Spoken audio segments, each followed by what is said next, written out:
ce matin, ton cœur, mon cœur, notre cœur va être découvert. Gisèle m'a communiqué cette semaine, là, avant que je parte pour Haïti, m'a demandé si j'étais de retour pour le 6. J'ai dit oui. Femme du pasteur. J'ai dit oui. Elle dit, est-ce que tu peux prêcher? Oui. OK. Et ce message-là, je ne l'ai pas écrit, mais il était dans ma tête le reste des jours que j'étais en Haïti. Et je l'ai mis sur papier quand je suis arrivé. Mais on va voir vraiment un cœur selon Dieu. Et on ne parlera pas vraiment beaucoup de David, on va en parler un peu. Mais c'est ton cœur. Il faut que tu sois honnête. Il faut que la prêche, elle va te faire mal, je te le dis. Pas dans le sens, il nous condamne. Non, non, non, mais tu vas voir que notre cœur va être mis à nu dans une réaction. OK? La parole de Dieu nous dit dans Actes 13, 22c. Puis, en parlant de Saül, l'ayant rejeté, ils leur suscitèrent pour roi David, auquel il a rendu ce témoignage. J'ai trouvé David, fils d'Isaïe, on dit ensemble, homme selon mon cœur, qui accomplira toutes mes volontés. Seigneur, je te demande vraiment, j'ai besoin de toi, de ton esprit, pour communiquer exactement comme tu me l'as communiqué. Tu as travaillé dans mon cœur, tu as enlevé des scories, tu as enlevé des choses, et maintenant je peux dire, merci Seigneur, merci mon Dieu. Fais-le ce matin, je te prie. Notre cœur sera dévoilé. Il y a beaucoup d'événements qui arrivent dans le monde. Et ça nous enseigne souvent une leçon. Mais souvent, au lieu de s'arrêter à quoi qu'il arrive, puis dire, Seigneur, à travers ce qui arrive, que ce soit dans ma vie, dans ma famille, dans le monde, dans l'Ukraine, peu importe, as-tu quelque chose que tu veux m'enseigner? Y a-tu quelque chose que tu veux m'enseigner? La guerre en Ukraine, ça je l'ai rajouté ce matin au stylo. Vous savez qu'on a évité, jeudi dans la nuit à vendredi, une guerre mondiale, pratiquement. Il y avait au moins 70-75% de l'Europe qui disparaissait. Mais c'était voulu par les Russes d'envoyer à 300 mètres de la plus grande centrale nucléaire de l'Ukraine, envoyer un obus pour avertir le monde, regardez, si vous voulez niaiser, vous ne voulez pas me donner, là, regardez ce que je suis capable de faire. 300 mètres plus près, tout sautait. C'est que là, les nations ne parlent pas. Mais ça peut nous enseigner quoi, ça, un peu? Quelque chose. Dans une seconde, tout est fini. Es-tu prêt? On tient vraiment par un fil. Et il faut s'en souvenir. Ça, c'est un petit événement. La COVID nous enseigne qu'en un instant aussi, tout peut basculer. En un instant. Le 19 mars 2020, tout allait bien. Le 20 mars, toute la Terre est en panique. Voyez-vous? On est fragile. On est fragile. Il n'y a rien de vraiment acquis. La vie et la sécurité sont fragiles. Quand à New York, on a frappé les tours, mais je veux dire, la fierté américaine financière, c'était les Twins. C'était les deux tours jumelles. Ils se sont écroulés. Qu'est-ce que ça l'enseignait encore, là? Il ne faut pas s'appuyer, je pense que ça a été dit un peu ce matin, il ne faut pas s'appuyer sur nos capacités, nos forces, tout ce qu'on a. Tout peut s'écrouler, il faut s'appuyer sur Dieu. Tout le monde connaît cette histoire. Une page d'histoire a marqué la défaillance de l'orgueil humain, celle de la certitude d'avoir construit un paquebot insubmersible. Le 14 avril 1912, au petit matin, il s'enfonce dans l'Atlantique, à 600 km au large de Terre-Neuve. À son bord, 2220 personnes. 868 rescapés, 1352 noyés. Ces concepteurs du navire avaient même osé défier Dieu en disant, à la fin de la construction du Titanic, des architectes avaient proclamé avec ironie et fierté que Dieu lui-même ne pourrait pas couler ce bateau, ce grand bateau. Quelle arrogance! Quelle arrogance, hein? Ah, ça va bien dans ma vie, ça va bien dans ma vie, je suis tellement fort, il n'y a rien qui peut m'arriver. Pouf, le lendemain, tu peux te ramasser paralysé. faut tellement... L'épave de ce paquebot repose à plus de 4000, écoutez là, 4000 mètres de profondeur. C'est creux, ça, là, ça rapproche 15 000 pieds. Là. 4000 mètres de profondeur dans un océan glacial. Selon les nombreux rapports qui ont été faits sur le naufrage de ce gros bateau, le Titanic, qui avait coûté 400 millions de dollars américains, n'avait aucune raison de couler la nuit du 12 avril 1912. Il n'y avait aucune raison. Cette histoire terrifiante et incroyable du Titanic nous fait aussi penser au plan de salut dont parle la Bible. La majorité des gens sur le bateau, le Titanic, ne pouvaient pas imaginer un instant que cette machine insubmersible pouvait disparaître dans le fond de la mer en quelques heures. Nous sommes sur le Titanic de la vie. OK?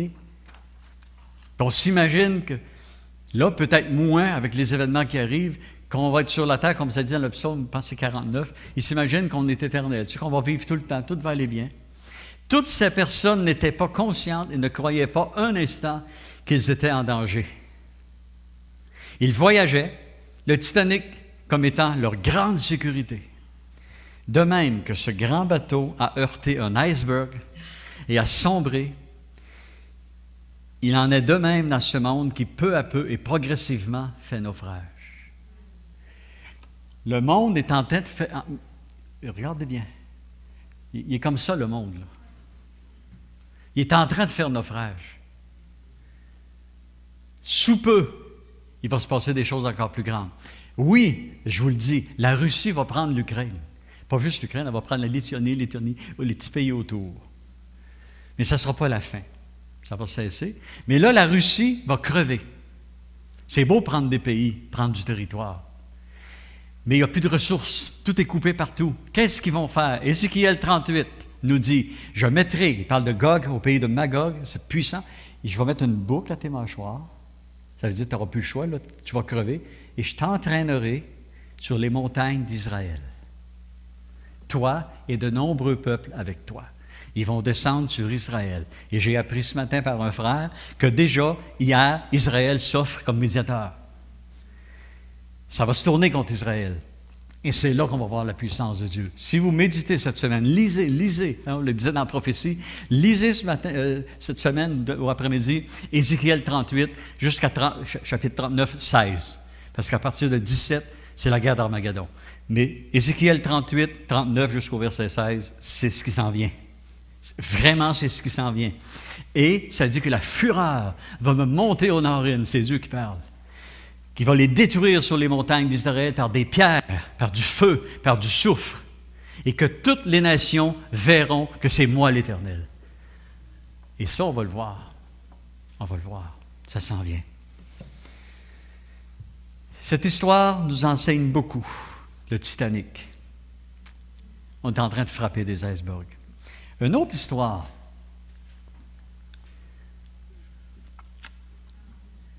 Cette petite maison, je suis allé visiter ça à quelques reprises. D'ailleurs, durant le déluge, j'étais là. J'ai été pogné 3 jours. J'étais avec Mario Picard et Eva Rose. On a été pognés 3 jours de plus dans un motel. La petite maison qui a été connue à la grandeur de la planète, elle a prêché, elle était sur le roc. Est-ce que notre vie est sur ce qu'on a composé, ce qu'on a fait, nos performances, nos capacités, ce qu'on peut, tout ça, ou c'est basé sur le roc, la parole de Dieu? Tout autour de cette maison a pratiquement été emporté, mais elle est demeurée. C'est quelque chose, elle est demeurée là. Bâtir notre vie sur le roc. OK? On va lire ensemble quelque chose. 1 Samuel 30, 21 à 25. Ceux qui ont leur Bible, merveilleux. Ceux qui ne l'ont pas, vous déposez 20 $ à la sortie. C'est pour mon prochain voyage en Haïti. Et là, on entre un peu plus dans le vif du sujet. 1 Samuel 30, 21 à 25. David arriva auprès de 200 hommes qui avaient été trop fatigués pour le suivre et qu'on avait laissés au torrent de Bessor. Ils s'avancèrent à la rencontre de David et du peuple qui était avec lui. David s'approcha d'eux et leur demanda comment ils se trouvaient.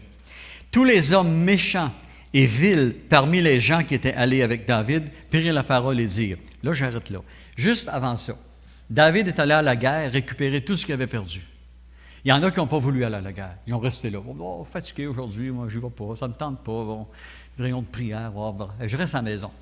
Ils ont resté là, et David est allé à la guerre. Ils ont risqué sa vie avec plusieurs soldats de David. Ils ont risqué leur vie, ils sont venus avec des blessures, du sang de somme. Ils ont tout rapporté, ce qu'ils avaient perdu. OK? Puisqu'ils ne sont pas venus avec nous, OK? Nous ne leur donnerons rien du butin que nous avons sauvé, sinon à chacun sa femme et ses enfants. Ça, c'est le cœur qu'avait ce peuple-là. Qu'il les amène et s'en aille. Mais David dit, n'agissez pas ainsi, mes frères, au sujet de ce que l'Éternel nous a donné, car il nous a gardés. Il a livré entre nos mains la troupe qui était venue contre nous. Et qui vous écouterait dans cette affaire? La part, écoutez bien ça, c'est le message d'aujourd'hui. La part doit être la même pour celui qui est descendu sur le champ de bataille, que pour celui qui est resté près des bagages. Ensemble, ils partageront. Il en fut ainsi, verset 25, dès ce jour et dans la suite, et on a fait de cela jusqu'à ce jour une loi et une coutume en Israël. C'est bien écrit. Tous les hommes méchants et vils parmi les gens qui étaient allés avec David ne voulaient pas partager le butin. Où tu t'en vas, François, avec tes skis? Je ne le sais pas. Oui, je le sais. Et ça m'a travaillé plusieurs jours avant de l'amener. David, dans cette histoire, on voit qu'il y a un cœur selon Dieu. Tu as resté chez vous, tu n'es pas venu, tu as été lâche, ça, nous autres, on est allés se battre, ça a duré des jours et des jours, on s'est battu, on ramène le butin, puis il dit on va partager tout égal. Ça ne fait pas l'affaire des autres. Le cœur de l'homme est comment? Mauvais, méchant, tortueux. Hein? Jérémie 17, je me suis vu pour certaines situations. Sois assez honnête pour te voir dans certaines situations. Le cœur est tortueux, par-dessus tout, il est méchant.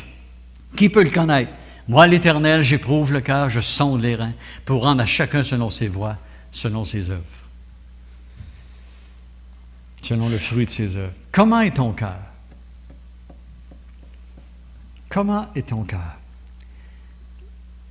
Jésus sur la croix, les brigands l'insultent, ils jurent, ils blasphèment. Si t'es Dieu, sors de là, puis délivre-nous, puis tout. Ils l'insultaient de toutes sortes de manières. Moi, c'est sûr qu'avoir eu la possibilité, tiens, tu vas te fermer. Ça, c'est le cœur de l'homme. N'est-ce pas? La première fois que j'ai vu le film Le Roi des Rois, en 1965, ma tante Marguerite Doyon nous avait payé à quelques enfants chez nous, au Cinéma Royal dans l'Ouest. Mais j'étais tellement fâché, mais il disait, voyons, qu'il s'enlève de là, il est Dieu. Tu sais, je ne comprenais pas, là, j'étais jeune, j'avais peut-être 7 ans, là, je ne sais pas, là, mais qu'il s'enlève de là, puis qu'il est Dieu, tu sais. Le cœur de l'homme. Mais Jésus pardonne. Jésus pardonne. Jésus lui répondit, je te le dis en vérité, aujourd'hui, tu seras avec moi au paradis. Quoi? Ça fait 40 ans que je suis chrétien, je t'ai toujours suivi, j'ai fait de mon mieux, j'ai fait de la louange, j'ai joué de la basse, je suis allé en Haïti. J'ai fait plein d'affaires, j'ai renoncé, j'ai jeûné, j'ai maigri. Je t'aime, je t'adore. Puis lui, là, il va être à la même place que moi. Le cœur de l'homme.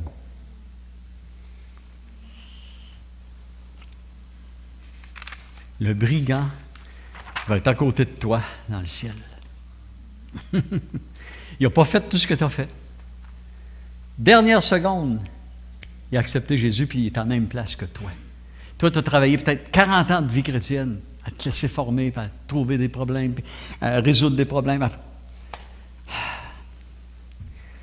Le cœur de l'homme est méchant, il ne se réjouit pas du bonheur de l'autre. Souvent, le cœur du chrétien ne se réjouit pas de la bénédiction de l'autre. Ah, comment ça, lui? C'est-tu vrai? Et c'est rien, là. On va descendre à 100 pieds, on est à peu près à 20 pieds. Attachez vos ceintures. Je suis au travail. Je nommerai pas la personne, même si aujourd'hui elle est décédée, cette personne-là. Cette personne-là dépensait minimum dans le temps, là, on recule à peu près, mon doux, de cette époque-là, c'était à peu près en 1991, 12, 13, dans ces coins-là. Lui, il mettait 50, 55 $ par semaine dans les lotos. Tout le temps, toute sa vie. Il n'a jamais gagné, excusez l'expression, une maudite scène. Un matin, il arrive à l'ouvrage, on voit son auto, il se dit, boy, qu'est-ce qui se passe avec lui? Il rentre, puis il sort de l'auto, claque la porte, puis il rentre, puis il s'assit sur la chaise à la pause, parce qu'on rentre à 7 heures, on monte à l'étage, puis il est à peu près 7 heures moins quart, puis il est rouge comme un piment, mais il dit, il va sauter, qu'est-ce qu'il y a? Là, j'ai dit, il a gagné. Il a gagné, je suis sûr. Là, il dit, oh, nous prenons le nommer, c'est qu'il y a? Il est juste assis en... Brrr. Il connaissait tout. Mais il dit, qu'est-ce qu'il y a? Mon frère a gagné 50 000 $ à l'auto, elle maudit, puis comment il était choqué, là. Il ne s'est pas réjoui du bonheur de l'autre. Jaloux, méchant, arrogant, blasphémateur. J'ai quelqu'un que je connais, que je suis allé rendre visite, et puis la personne s'est posée un... Voyons, il y a toujours de la misère avec ça, là. Pour chauffer la maison, la patente est dehors, un thermopompe. Et puis, la personne a une subvention de 2800 $. OK? Fait que moi, son chum, il me dit à elle, il dit, savais-tu que tu chauffes à l'huile, toi? Il dit, oui. Ta subvention va être proche 6 000. Elle se met à blasphémer. Maudit, puis qui t'a dit, puis bien choqué après moi. Au lieu de se réjouir que moi, j'aurais cette bénédiction-là. On est de même. C'est-tu vrai? On va vous le prouver tantôt. Matthieu 20, 1 à 15. Ceux qui ont leur Bible, gloire à Dieu. Ceux qui ne l'ont pas, un autre 20 $. Si tu as ton cellulaire, ça passe. Mais sur mode avion. Je ne veux pas l'entendre sonner. Car le royaume des cieux est semblable à un maître de maison qui sortit dès le matin, afin de louer des ouvriers pour sa vigne. Il veut des ouvriers pour travailler chez lui. Il convint avec eux d'un denier par jour. Et il les envoya à sa vigne. Il sortit vers la 3e heure et il en vit d'autres qui étaient sur la place à ne rien faire. Il leur dit, allez aussi à ma vigne et je vous donnerai ce qui sera raisonnable. Et ils y allèrent. Il sortit de nouveau vers la 6e heure et vers la 9e heure et il fit de même. Étant sorti vers la 11e heure, la journée passe, il y en a un qui travaille depuis 5 heures le matin, là. Étant sorti vers la 11e heure, il en trouva d'autres qui étaient sur la place et leur dit, « Pourquoi vous tenez-vous ici toute la journée sans rien faire? » Ils lui répondirent, « C'est que personne ne nous a loués. Aussi, allez vous aussi dans ma vigne, qu'il leur dit. » Quand le soir fut venu, le maître de la vigne dit à son intendant, « Appelle les ouvriers qui ont travaillé et paie-leur leur salaire, en allant des derniers aux premiers. » Ceux de la 11e heure, ceux qui ont travaillé peut-être juste 1 heure, vinrent et reçurent chacun un denier. Les premiers vinrent ensuite, croyant recevoir davantage. Et ils ont travaillé 1 heure, ils ont un denier. Ils ont travaillé 11 heures. Ouh! Je vais m'acheter une Cadillac. Les premiers virent ensuite, croyant recevoir davantage, mais ils reçurent aussi chacun un denier. En le recevant, ils murmurèrent contre le maître de la maison et dirent, « Ces derniers, face de rat, ils ont travaillé 1 heure. Et tu les traites à l'égal de nous. Nous avons supporté la fatigue du jour, la chaleur. » Et il répondit à l'un d'eux, « Mon ami, je ne te fais pas tort. N'es-tu pas convenu avec moi d'un denier? Prends ce qui te revient et va-t'en. Sans perdre ton camp, comme on dit. Je veux donner à ce dernier autant qu'à toi. Ne m'est-il pas permis de faire de mon bien ce que je veux? Ou vois-tu d'un mauvais œil que je sois bon? Est-ce que ça nous arrive de voir les bontés de Dieu sur quelqu'un, puis on dirait que la bad luck, comme on dit, la mauvaise chance, ça se tâche à nous. Puis on ne se réjouit pas du bonheur de l'autre. J'engage quelqu'un à 6 heures du matin, j'ai 20 cordes de bois à rentrer. Un exemple, ce n'est pas arrivé. Je les rentre tout seul, je suis trop orgueilleux. Puis ça rentre. Là, j'engage quelqu'un, un de mes amis, puis je lui dis, regarde, même si c'est un ami, je te donne 50 pièces si tu viens m'aider. Il faut que je rentre mes 20 cordes de bois, puis je veux que ça soit fini pour souper, à soir. Là, vers 2h30 de l'après-midi, 3h, Pour moi, on a pour jusqu'à minuit. J'appelle un autre de mes chums, puis il vient. Puis là, on travaille. On finit pour 6 heures. 6 heures arrivent, ils nous donnent chacun 50 pièces. Ça paraît injuste, hein? Et c'est ça l'histoire qu'on vient de lire. Ça paraît injuste.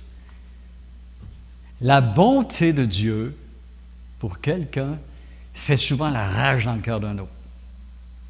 Ça, c'est les chrétiens.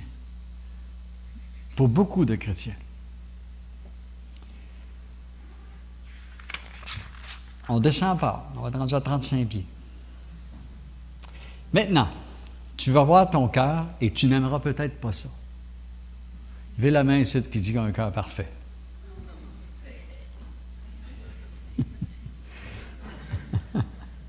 Raymond est venu près. Il a monté jusqu'à l'épaule. Sa femme lui a donné un coup de coude, il est redescendu.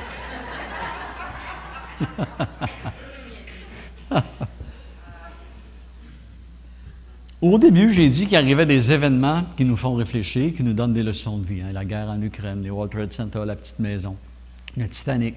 Et tout ça, ça nous enseigne des leçons. Les ouvriers de la dernière heure qu'on vient de lire. Le Saint-Esprit, en Haïti, m'a saisi, puis m'a demandé d'observer quelque chose en moi, et quelque chose que Dieu a permis.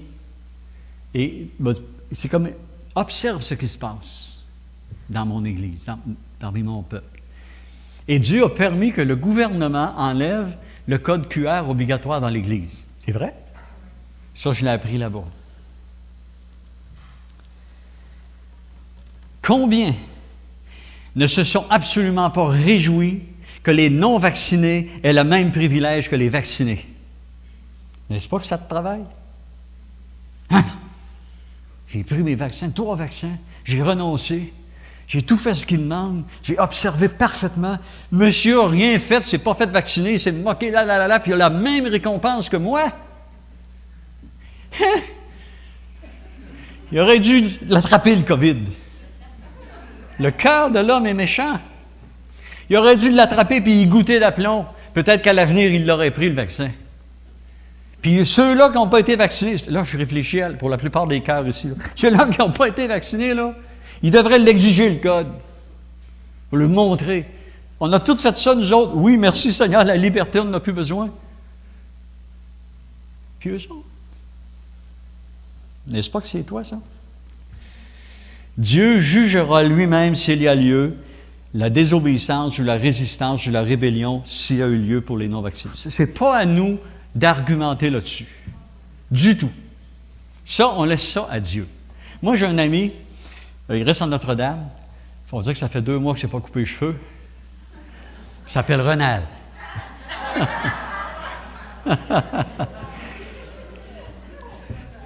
Hier, j'ai rendu visite, puis j'ai demandé, si vrai, si je pouvais te nommer. Puis il a dit oui. Renal n'est pas vacciné. Moi, je suis vacciné. On n'a jamais eu gros comme un iota de différent entre nous deux. Et ça devrait être ainsi dans l'Église. On ne s'est jamais envoyé de textos, de emails, de messenger, de WhatsApp. On n'est jamais là-dessus pour piquer l'un ou l'autre. Jamais. Et pourtant, l'Église, elle l'a fait beaucoup entre eux. Comprenez-vous?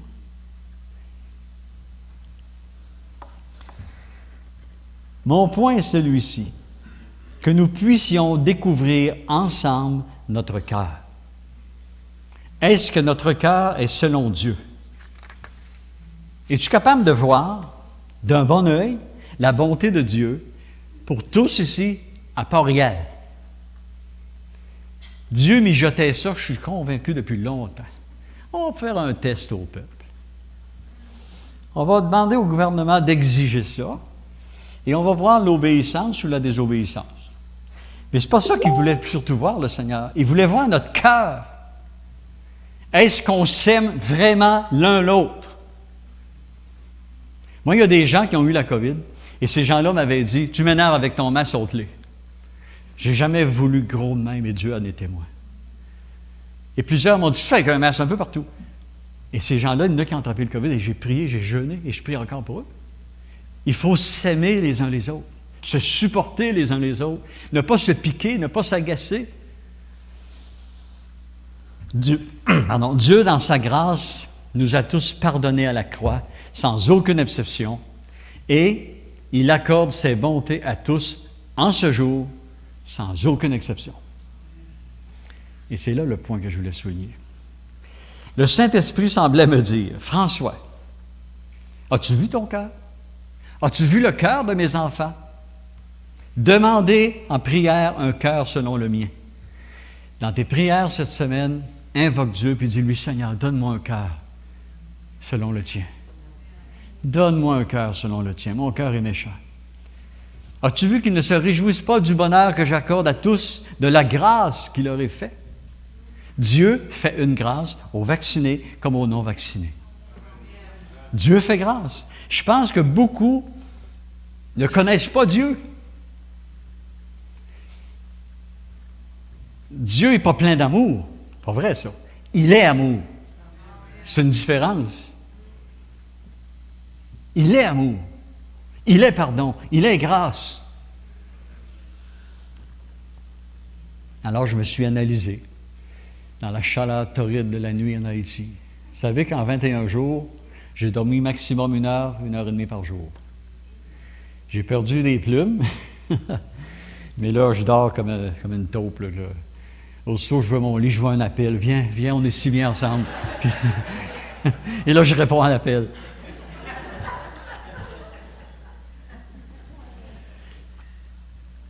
Et puis là, le peuple de Dieu, quoi? Un peu comme le fils aîné qui a été fidèle à son père toute sa vie. L'autre fils prodigue a demandé ses biens puis est allé les dépenser dans le monde en sacrant, blasphémant, buvant avec des prostituées, tout ce que tu peux imaginer. Et quand il revient, monsieur a un festin. Une belle robe, des sandales, un anneau, on tue le veau gras. Vous savez, c'est quoi tuer le veau gras? J'ai déjà dit. Le veau gras, chaque paysan engraissait un veau. C'est sûr que si c'était un bœuf, ben, il en prenait un autre. Mais il engraissait un veau au cas où le roi passe. Ils disent, on va arrêter de camper ici, on va manger ici.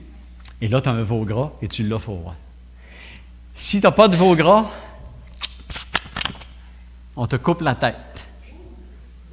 Tu risquais ta vie. Donc, ce monsieur-là, qui a tué le veau gras pour son fils, il risquait sa vie. Quelque chose. On pourrait aller beaucoup plus loin. Donc, comme le fils aîné, comme le méchant dans la décision de David, les méchants qui ne voulaient pas partager à part égale, on est souvent comme ça. Ah, les non-vaccinés, ils auraient dû tous l'attraper, la COVID. C'est tout ce qu'ils méritaient, une punition. La grâce de Dieu, et retiens juste ça, ne va pas au mérite. Si la grâce va au mérite, c'est plus une grâce. C'est une maigre. C'est plus une grâce. La grâce de Dieu est pour tous. Et c'est un don. C'est pour ça qu'on appelle ça une grâce. Faire grâce. En fait, Dieu est Dieu. Il fait grâce à tous parce que son cœur est bon. Dieu est amour. Dieu est justice, oui. Et dans les injustices qu'on peut traverser, c'est lui qui va s'occuper du dossier. C'est pas François Doyon. Surtout pas Jacques Fauché. Je t'aime, Jacques.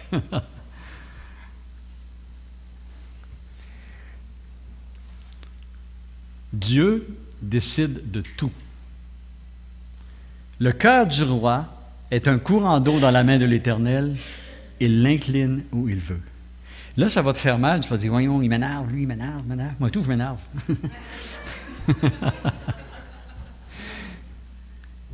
Dieu dirige Poutine. Satan dirige Poutine. Mais Satan ne peut rien faire sans que Dieu dise, vas-y. Mais Dieu a sa limite. Il règne. Lors du déluge, ça dit que Dieu était sur son trône et il régnait. Il y avait des populations qui mouraient, des petits bébés qui les calaient dans l'eau et faisaient des bulles. Ça paraissait horrible. Mais le déluge a inondé toute la planète. Mais Dieu attend Poutine à quelque part. Il l'attend dans le détour. La grâce de Dieu ne va pas au mérite. Donc Dieu, il a le cœur des rois, un peu comme de l'eau, puis il l'incline où il veut. Donc arrêtons de critiquer, de ça. Prions, prions. et prions. Simplement prier. Vous savez, il va vous dire quelque chose. Là, je ne veux pas que ça fasse mal aux non-vaccinés, mais c'est quelque chose que moi, je pensais beaucoup. J'ai jamais vu dans la Bible, dans le Nouveau Testament, dans les Évangiles, dans les Épîtres et dans l'Apocalypse, j'ai jamais vu le peuple de Dieu aller parader autour du palais d'Hérode pour réclamer des choses, réclamer justice. J'ai jamais vu dans le peuple de Dieu aller marcher autour du temple Jérusalem parce que les grands rois, les sacrificateurs, Caïphe, n'étaient pas corrects. Ils étaient à genoux, ils priaient et jeûnaient. Et qu'a fait le peuple de Dieu?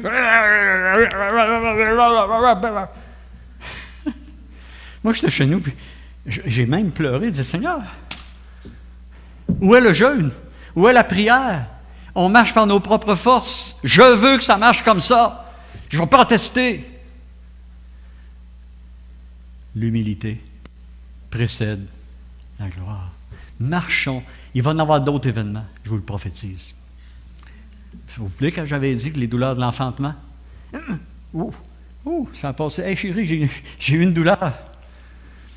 4-5 jours après, voyons, ça a passé. Je sais que j'ai déjà accouché.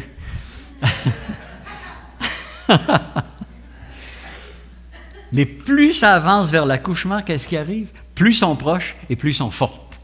C'est ça qu'il y avait eu comme prophétie. Et on le voit. Là, c'est merci Seigneur. Ça va repogner. Ça va reprendre, je vous le dis. Parce qu'on s'en va vers la fin. Le peuple de Dieu oublie souvent que Dieu règne sur son trône. Il n'arrive rien sans que Dieu l'ait permis. Rien. Lamentation 3:38. N'est-ce pas la volonté du Très-Haut que viennent les maux et les biens? Connaissons-nous Dieu? Quand tu connais vraiment Dieu, l'inquiétude fond comme neige au soleil. Repentons-nous tous si notre cœur ne se réjouit pas des bienfaits accordés par notre Dieu d'amour. Personne ne mérite une grâce, sinon ce n'est pas une grâce. Dieu prend plaisir à faire grâce sans exception de personne. Les non-vaccinés ne doivent pas non plus juger ou qualifier les vaccinés de manque de foi. T'es fait vacciner, toi, t'es pasteur. Ah oui, tu fais sa tribune, t'as pas la foi? Arrêtons ça, arrêtons. Tu te fais pas vacciner, toi, t'es rebelle. Arrêtons ça. Faut, tout ça cesse. Et qu'on s'aime vraiment d'un grand amour. La parole de Dieu ne nous dit pas de créer l'unité. Tu ne peux pas créer l'unité. Je vais te dire pourquoi. Lui, il est né de nouveau, lui, il n'est pas né de nouveau, exemple. Ils n'ont pas le même esprit. Tu ne peux pas créer l'unité. Et c'est ce que le pape, la sainteté, le pape, puis je suis fâché qu'il ait mon nom. Le pape François, je suis c'est une insulte. Si ma mère était vivante, elle me changerait de nom. Le pape François, avec tous ses souverains, je ne sais pas comment ils s'appellent, j'ai perdu le nom, essaye de faire l'unité des religions. Impossible, il faut le même esprit. Lui est né de nouveau, lui est né de nouveau, ils sont unis en esprit. Vous êtes né de nouveau, on est unis. Tu ne peux pas créer l'unité. C'est l'Esprit Saint en nous qui nous unit. Alors, qu'est-ce qu'il va dire? Conserver l'unité. Conserver l'unité. Il ne dit pas créer l'unité. Hey, tu gagnes, on va créer l'unité entre nous deux.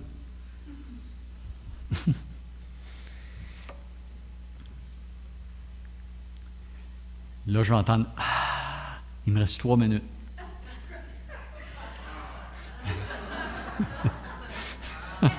Je peux l'étirer, vous savez, Dieu m'a donné d'être volubile. Bon. Devinez c'est quoi?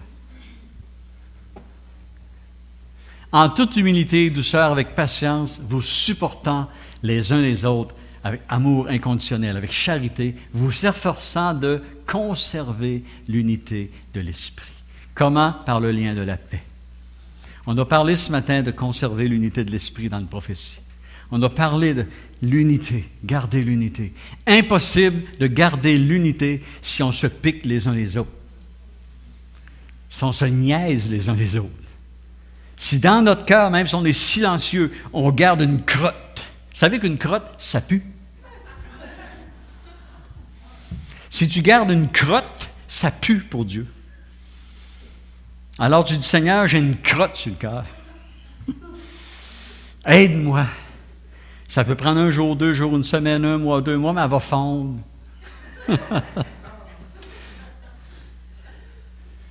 Mais quand ça fond, pas que ça va, là. Non, mais si tu gardes une rancune, une colère, tu dis c'est injuste, puis ouais, ça me choque son message, puis demande à Dieu. Demande à Dieu. Viens, Seigneur, dans ma vie. Viens. Je te supplie, j'ai ce problème-là.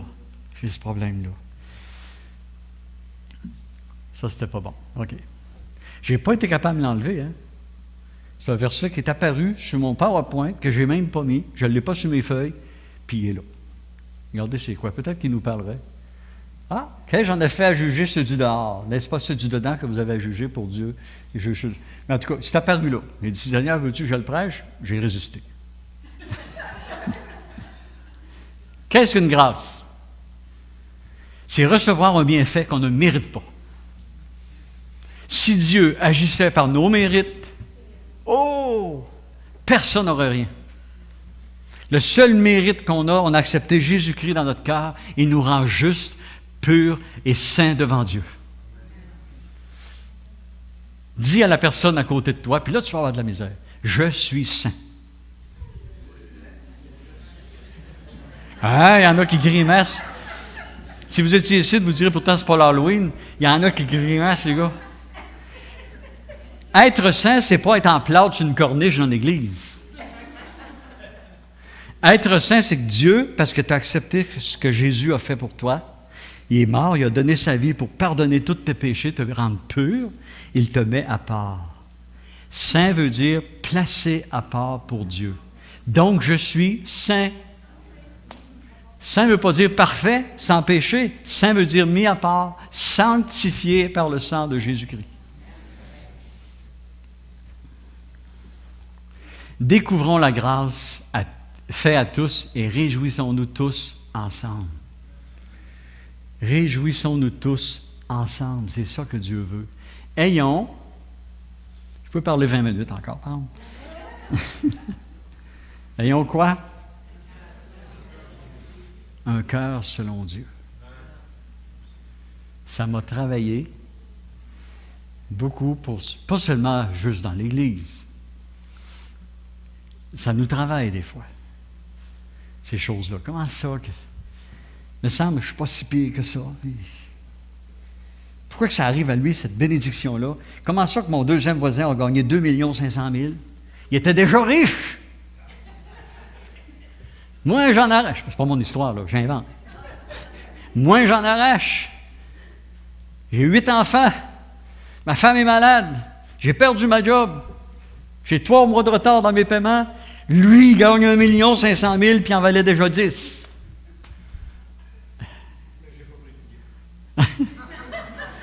Mais il n'y a pas de skidoo. Savez-vous que c'est toi le plus heureux si tu as Christ? Si tu as Christ dans ton cœur, c'est des milliards et des milliards. C'est Bill Gates à la puissance million. Seigneur, je te demande que tous, Seigneur, notre cœur, cette semaine, s'ouvre devant toi. Je te laisse le droit, on arrive au printemps, de faire le ménage du printemps dans ma vie. Que là où des fois on tourne les coins ronds avec la balayeuse, que tu pénètres. Rentre dans nos garde-robes cachés. Rentre dans nos vies, Seigneur. Et quoi que ce soit qu'il y a dans nos maisons que tu n'aimes pas, montre-nous-le. Quoi que ce soit qu'il y a dans mon cœur, dans ma conscience, dans mon esprit que tu n'aimes pas, montre-moi là que je m'en défasse. Et donne-moi la force de le faire. Mets ton amour dans mon cœur. Mets ton amour, que je sois capable d'aimer comme tu aimes, le plus dur à aimer. Mets ton amour dans nos cœurs. Je veux voir des miracles, des prodiges. Je veux voir l'Église exploser dans la guérison, dans la paix, dans la joie, dans la danse. Mais viens nous nettoyer avant, Seigneur. Le grand nettoyage. C'est ma prière au nom de Jésus-Christ. Amen. Soyez bénis. Bon retour à la maison. Ceux qui ont venu de loin, je vous félicite. Morissette Station, Lac de Chemin, peut-être Notre-Dame-des-Pins, ça c'est dur.